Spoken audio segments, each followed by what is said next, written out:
اور یہی مجلس ہے کہ جو ہمیں مقصد حیات کی طرف متوجہ کرواتی ہے۔ اگر یہ درسگاہ نہ ہو تو پھر شاید ہم اپنی زندگی میں دنیاوی ترقی تو کر لیں گے لیکن اپنے باطن اور اپنی روح کو ترقی پر نہیں پہنچا سکتے۔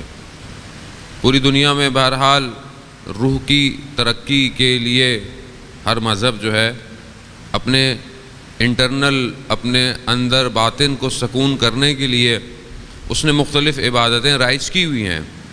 بدھسٹ جو ہے وہ اپنے طریقے سے پرستش کرتے ہیں، بت پرست الگ کرتے ہیں، ہر شخص ہر طریقے سے اپنے اندر کو سکون پہنچانے کے لیے۔ کیونکہ انسان کی فطرت میں پرستش لکھی ہوئی ہے۔ انسان کی جو فطرت ہے، جیسے آپ بولیں کہ بھائی صرف جو لوگ ایشیا میں رہتے ہیں وہ پانی پیتے ہوں گے جو ویسٹ میں رہتے ہیں، نہیں، پانی پینا انسان کے بدن کی تشنگی کی ضرورت ہے، فطرت ہے۔ اسی طرح ماں سے محبت جو ہے وہ ہر قوم اور ہر قبیلوں میں ہر رنگ میں پائی جاتی۔ کیونکہ انسان کی فطرت میں ہے۔ اسی طرح کسی کی عبادت کرنا انسان کی فطرت میں رکھا ہوا ہے۔ اب جب اس کو پیغام صحیح نہیں پہنچتا تو وہ پھر مختلف طریقے سے جو بھی اس کو بتایا جائے، جو بھی اس کو نظر آئے، اپنا اس کو معبود بنا لیتا ہے اور اس کی پوجا پرستش کرنا شروع ہے۔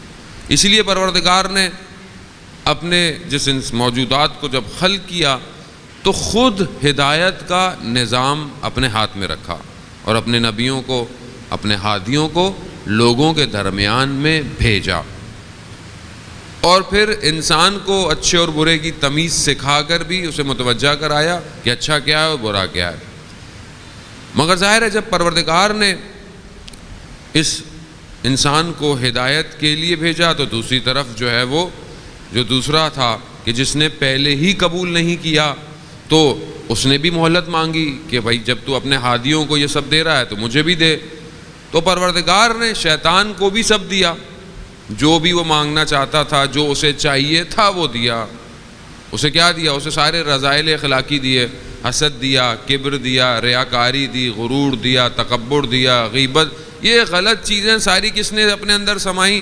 شیطان کو ملی۔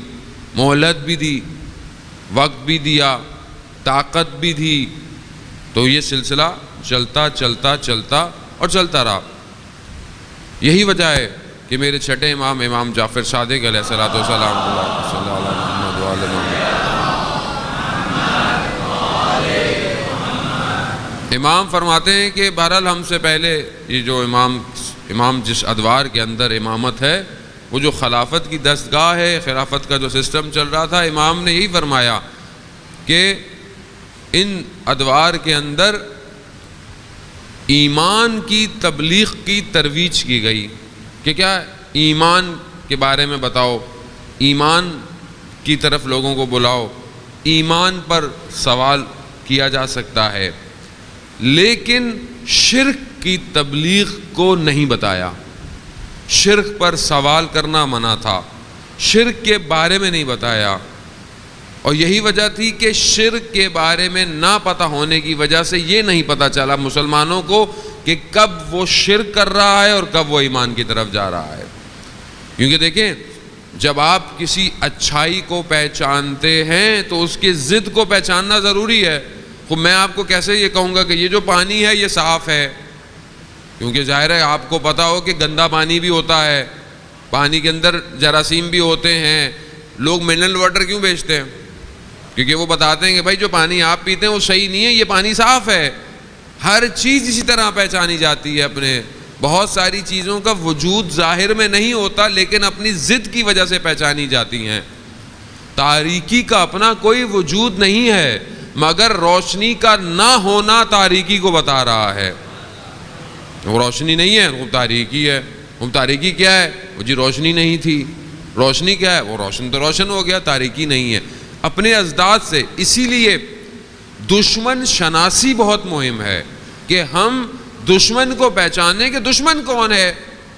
وہ اسلام اس لیے نہیں آیا کہ مثلا ہم نماز پڑھیں، روزہ رکھیں، اپنے گھروں کو چلے جائیں۔ وہ ایک شخص آپ کے گھر کو خراب کر رہا ہو، دین کو خراب کر رہا ہو، آپ کو پتہ ہونا چاہیے کون ہے۔